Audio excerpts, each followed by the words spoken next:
వెంకటేశ్వరరాజు గారు, మీ దగ్గర నుంచి నేను స్టార్ట్ చేస్తాను. సో ఈ రాజకీయ నాయకులు మాట్లాడే మాటలు మనం ఇప్పటివరకు చూసాము, ఇదంతా ఒక ఎత్తు అయితే, బట్ నిజానికి కూడా గోవు పరిస్థితి ఏ విధంగా ఉంది మన దేశంలో? అండ్ నిన్న అమిత్ షా ఆయన మోదీ యొక్క గ్యారంటీ ఇది, ఆ హామీ అంటూ కూడా చెప్పారు, గోవధ గో తస్కరణ గనక జరిగితే వాళ్ళను ఉల్టా వేలాడదీస్తామని చెప్పి కఠినంగా మాట్లాడారు. సో ఇది ఎటువంటి పరిణామం అనుకోవాలి రాజకీయంగా పక్కన పెడితే, రియాలిటీ విషయానికి వస్తే? అమిత్ షా గారు ఆ విధమైనటువంటి మాట మాట్లాడడం అనేటువంటిది నిజంగా భారతీయులకు సంతోషకరమైనటువంటి విషయం. అందులో గోవును పూజించేటువంటి వాళ్ళు ఎవరైతే ఉన్నారో, గోమాత అంటున్నామో, గావో విశ్వస్య మాతరం, విశ్వానికే మాతలాగా మనం చూస్తున్నటువంటి ఆ యొక్క గోవు ఏదైతే ఉందో అది భవ్యంగా దివ్యంగా ఈ యొక్క భారతావనిలో దాన్ని పవిత్రంగా చూసేటువంటి భావన ఎవరికైతే ఉందో వాళ్ళందరికీ కూడా చాలా నిజంగా ఒక తీయనటువంటి మాట, మధురమైనటువంటి మాట. నిజంగా కూడా మొదటి నుంచి ఈ యొక్క దాంట్లోనే ఉన్నారు వాళ్ళు.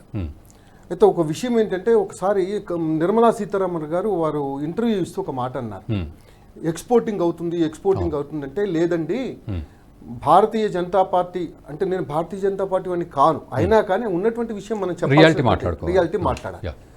అయితే భారతీయ జనతా పార్టీ వచ్చిన తర్వాత బీఫ్ ఎక్స్పోర్టింగ్ అనేటువంటిది పెరగలేదు, ఇదివరకు ఉన్నటువంటి దాంతో సమానంగానే ఉంది, కానీ దాన్ని ఇప్పుడే తీయవలసినటువంటి అవసరం లేదనేటువంటి పరిస్థితి ఉంది.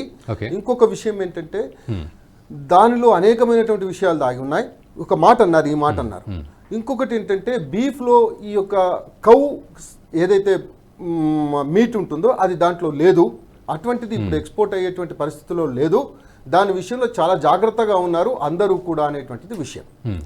అయితే భారతదేశంలో ఒక్కసారి మనం ఆలోచిస్తే, Kerala, west Bengal and north eastern states, Arunachal Pradesh కానీ, మిజోరం కానీ, వీటన్నిటి అస్సాం కానీ, ఇక్కడ తప్ప మిగతా స్టేట్స్లలో అన్నిట్లలో కూడా ఈ యొక్క బీఫ్ ఎక్స్పోర్టింగ్ కానీ, అంటే కౌ స్లాటరింగ్ కానీ, ఇవన్నీ కూడా నిషేధం ఉంది. అయితే నిజంగా అక్కడ ఉండేటువంటి ప్రాంతీయమైనటువంటి కారణాల మూలంగా, అక్కడ ఉండేటువంటి ఆ యొక్క రాజకీయ మనందరికీ తెలుసు, ఆ ప్రభావం మూలంగా వాళ్ళు దాన్ని కఠినమైనటువంటి దాంట్లో తీసుకోవాల్సినటువంటి దాంట్లో లేరు వాళ్ళు. కాబట్టి కొంత జరుగుతున్నది అనేటువంటిది మనం ఒక చిన్న ఉదాహరణ చెప్తాను. ఎక్కడో అఖలాక్ అనేటువంటి అతను ఏదో గో మాంసం ఉన్నది, అది తిన్నారు, అది విషయంలో ఎక్కడ ఉత్తరప్రదేశ్లో జరిగితే, కేరళలో అంటే గో స్లాటర్ అనేటువంటిది, కౌ స్లాటర్ అనేటువంటిది అక్కడ లేదు. కాబట్టి వాళ్ళు ఏం చేశారంటే, కాంగ్రెస్ నాయకులు ప్లస్ అక్కడ ఉండేటువంటి పిఎఫ్ఐ వాళ్ళు కూడా, పీపుల్స్ ఫ్రంట్ ఆఫ్ ఇండియా వాళ్ళు కూడా ఏం చేశారు, చౌరస్తాలో పెట్టేసి అందరూ చూస్తుండగా దాని కింద ఫ్లాగ్ పెట్టి దాన్ని కట్ చేసినటువంటి విషయం చెప్తున్నాను. ఎందుకు చెప్తున్నా అంటే, కఠినమైనటువంటి శిక్షలు ఎప్పుడైతే ఉంటాయో, ఎప్పుడైతే దాన్ని ఇంప్లిమెంట్ చేస్తారో, అప్పుడే కఠినమైనటువంటి నిర్ణయాలు తీసుకునేటువంటి స్టేట్ గవర్నమెంట్ కానీ, సెంట్రల్ గవర్నమెంట్ కానీ దాన్ని ఇంప్లిమెంట్ చేసేటువంటి బాధ్యత ఉంటుంది. అయితే ఇంకొక విషయం చెప్తాను. ఇవాళ వెస్ట్ బెంగాల్లో జరుగుతున్నటువంటి ఏదైతే ఈ యొక్క కౌస్ ఏదైతే వెస్ట్ బెంగాల్కు అంటే బంగ్లాదేశ్కు తరలిస్తున్నారు, భయంకరమైనటువంటి విషయం. మనం కొన్ని యూట్యూబ్లలో కూడా, సోషల్ మీడియాలో కూడా మనం చూస్తూ ఉన్నాం. ఎట్లా అంటే, వాళ్ళు అనాగరికంగా వాటిని బంధించేసి ఏదో కట్టెలకు పెట్టేసి అవతలికి తరలించుతున్నటువంటి దీన్ని చూస్తున్నాం. అయితే ఒక్క విషయం ఏంటంటే, చాలా మంది అడుగుతుంటారు, ఇదంతా స్టేట్ గవర్నమెంట్ అండర్గా ఉంది కదా అని చెప్పేసి, ఏది సెంట్రల్ గవర్నమెంట్ కూడా ఉంటుంది, బిఎస్ఎఫ్ వాళ్ళు ఉంటారు, మరి ఇవన్నీ ఏం చేస్తున్నారు అనేటువంటి విషయం కూడా వస్తుంది. కానీ ఒక్కటి ఆలోచించాల్సింది ఏంటంటే, అక్కడ ఉండేటువంటి ఆ రాజకీయ పలుకుబడి ఏదైతే ఉందో వాళ్ళ మీద కూడా పాపం సెంట్రల్ గవర్నమెంట్ ఎంప్లాయీస్ అయినా కూడా వాళ్ళు బిఎస్ఎఫ్ఐ కానీ, బిఎస్ఎఫ్ కానీ, ఎవరైనా సరే బార్డర్ సెక్యూరిటీ ఫోర్స్ ఏదైతే ఉందో వాళ్ళ మీద కూడా ఈ యొక్క ప్రభావం పడుతూ ఉంది. ఇవాళ ఒక విషయం చెప్తానండి, అనేక మంది ఇన్ఫిల్ట్రేటర్స్ ఇవాళ బంగ్లాదేశ్ నుంచి వస్తున్నటువంటి అనేకమంది చొరబాటుదారులు ఇవాళ లక్షలాది మంది, కోట్లాది మంది ఉన్నారు. ఇవాళ వాళ్ళు వేస్తున్నటువంటి ఏదైతే ఓట్ల ద్వారానే ఇవాళ మమతా బెనర్జీ గెలుస్తున్నది అనేది వేణోళ్ళ అందరూ కూడా చూస్తున్నటువంటి పరిస్థితి. అదేవిధంగా మయన్మార్ నుంచి వచ్చినటువంటి రోహింగ్యాలు ఎవరైతే ఉన్నారో వాళ్ళ పరిస్థితి ప్రతి దగ్గర ఉన్నది. ఇవాళ హైదరాబాద్లో ఉంది. అంటే నేను ఎందుకు అంటున్నానంటే, ఇదన్నీ ఎక్కడైతే ఇంప్లిమెంటేషన్ సరిగా జరుగుతుందో, ఎక్కడైతే రాజ్యాధికారం వాళ్ళ దాని మీద మనసా వాచా కర్మ నాది గోవు, నా మాత నా గోవు, నేను తప్పకుండా నేను గోవును రక్షించుకుంటే అనేటువంటి భావన ఎక్కడైతే ఉంటుందో అది రక్షింపబడుతుంది. కానీ వాళ్ళ సెక్యులరిజం అని చెప్పి మనం అనుకుంటున్నాం. ఈ సెక్యులరిజం పేరుతో వాళ్ళు చేస్తున్నటువంటి అకృత్యాలన్నీ చూస్తూ కూడా ఊరుకుంటున్నటువంటి పరిస్థితులు ఇవాళ కొన్ని రాష్ట్రాలలో జరుగుతూ ఉన్నాయి. ఇంకొక ఉదాహరణ చెప్తాను నేను. ఇవాళ సెంట్రల్ గవర్నమెంట్లో క్యాబినెట్ మినిస్టర్ 240 వెస్ట్ బెంగాల్లో 240 ఇండ్లు తగలబడితే అక్కడికి వెళ్ళి చూడడానికి పోతే పొయ్యి చూసి వస్తూ ఉన్నప్పుడు ఒక అల్లరి మూక, మనందరికీ తెలుసు, సోషల్ మీడియాలో వచ్చింది, వెనుక నుంచి కట్టె ద్వారా పొడిస్తే ముందుకు వెళ్ళిపోయింది కట్టె. అయితే అంటే అది కనుక తగిలితే వచ్చలేపు తల. అయితే అయితే ఇప్పుడు సెంట్రల్ గవర్నమెంట్లో డీజీపీ ఉన్నాడు. ఈ సివిల్ సర్వీసెస్ యాక్ట్ ఏదైతే ప్రకారంగా సివిల్ సర్వీసెస్ వాళ్ళు ఎవరైతే ఉన్నారో ఐఏఎస్ కానీ ఐపీఎస్ కానీ ఐఎఫ్ఎస్ కానీ ఎవరైనా సరే సెంట్రల్ గవర్నమెంట్ కింద ఉంటుంది.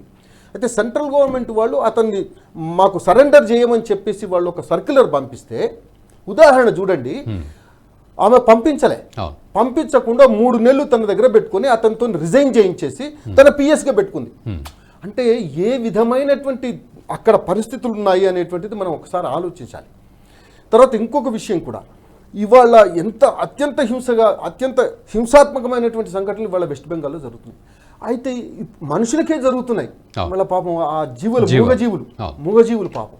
నిన్నగాక మొన్న మన సోషల్ మీడియాలో చూసాం, పాపం మన దగ్గరనే మంచిర్యాల సంథింగ్ ఎక్కడ ఉంది, ఆవును తీసుకెళ్ళి ఒక దగ్గర తీసుకెళ్ళి ఆ కాళ్ళు కట్ చేసి దాన్ని వదిలిపెట్టారు. అత్యంత దారుణం అండి అది. అంటే అటువంటి మనుషులు.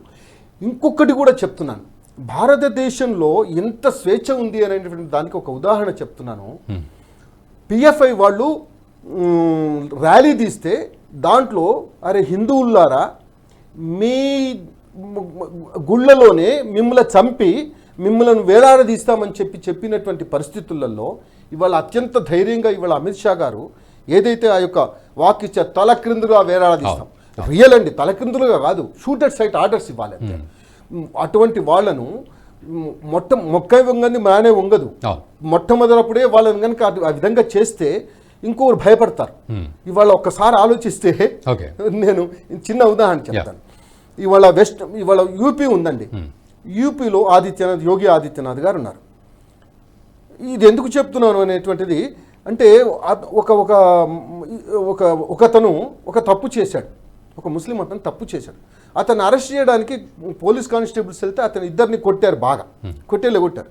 విత్ ఇన్ మినిట్స్లో 15 మినిట్స్లోనే ఒక 60-70 మంది వచ్చేసి వాడిని ఇంటికి వచ్చేసి వాడిని పట్టుకొని వాడిని కాలు ఇరుగుట్టేసి, అంటే చెప్తున్నాను, అపరాధ్ కర్నా పాప్ హే, పోలీస్ మేరా బాప్ హే, వాడిని కొట్టుకుంటూ తీసుకెళ్లారు. అపరాధ్ కర్నా పాప్ హే, పోలీస్ మేరా బాప్ హే, వాడితో అనిపించుకుంటూ తీసుకెళ్లారు. ఆ విధమైనటువంటి ఒక విషయం ఏంటంటే, చట్టాలను కూడా అమలు చేయాల్సినటువంటి బాధ్యత ఉన్నటువంటి వాళ్ళు చేయకపోవడం మూలాన ఇవాళ ఈ విధంగా జరుగుతున్నటువంటి అనేకమైనటువంటి లక్షలాది ప్రియమైనటువంటి, అంటే గోవుకు ప్రియమైనటువంటి సెంట్రల్ గవర్నమెంట్ ఉన్నా ఏం చేయలేకపోతున్నారు. హెల్ప్లెస్ గా ఉన్నాము అనేటువంటిది మనకు ఒక సింగిల్ లైన్ లో అయితే మనం నిజంగా హెల్ప్లెస్ గా ఉన్నాం.